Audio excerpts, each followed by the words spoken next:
L'incident a eu lieu vers 4h45 alors que nous naviguions sous 30 nœuds de vent.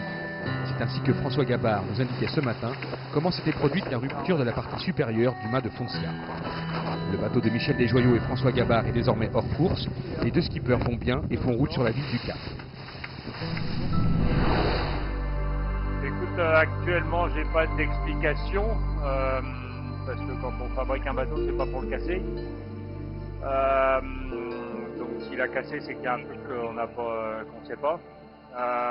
Ensuite, il faudrait qu'on ait les morceaux en main et on aurait peut-être une explication. Or, pour le moment, les deux morceaux, les deux faciès de rupture sont à 24 mètres et 20 mètres de haut. Puisque le petit morceau est toujours là-haut accroché dans le gréement.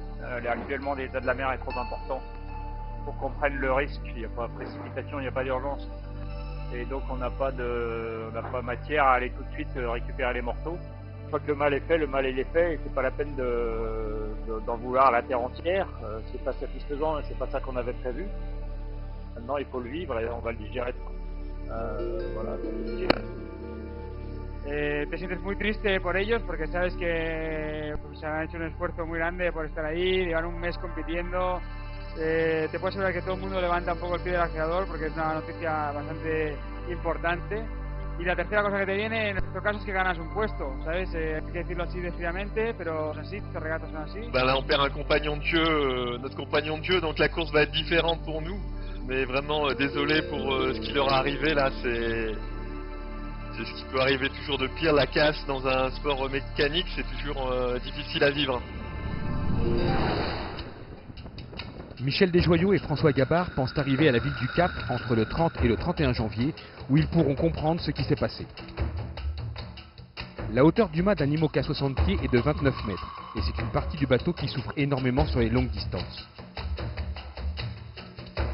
À la différence de président, le mât de Foncia s'est rompu à 24 mètres de son pied. 12 bateaux naviguent désormais dans les 40e rugissants en faisant route vers le sud de l'océan Indien, certainement la zone la plus effrayante du globe pour les navigateurs. Tout derrière, Forum Maritime Catala et Weir Water sont à plus de 1600 milles du premier. Devant eux, un groupe compact avec Gaes, Neutrogena et Mirabeau se concentre sur 150 milles. De son côté, Renault continue de se rapprocher de Groupe Bell, il n'est plus qu'à 100 milles de celui-ci. Après l'abandon de Foncia, Estrella Damm se retrouve troisième et Mapfre second, derrière Virbac Paprec qui fait désormais cavalier seul en tête.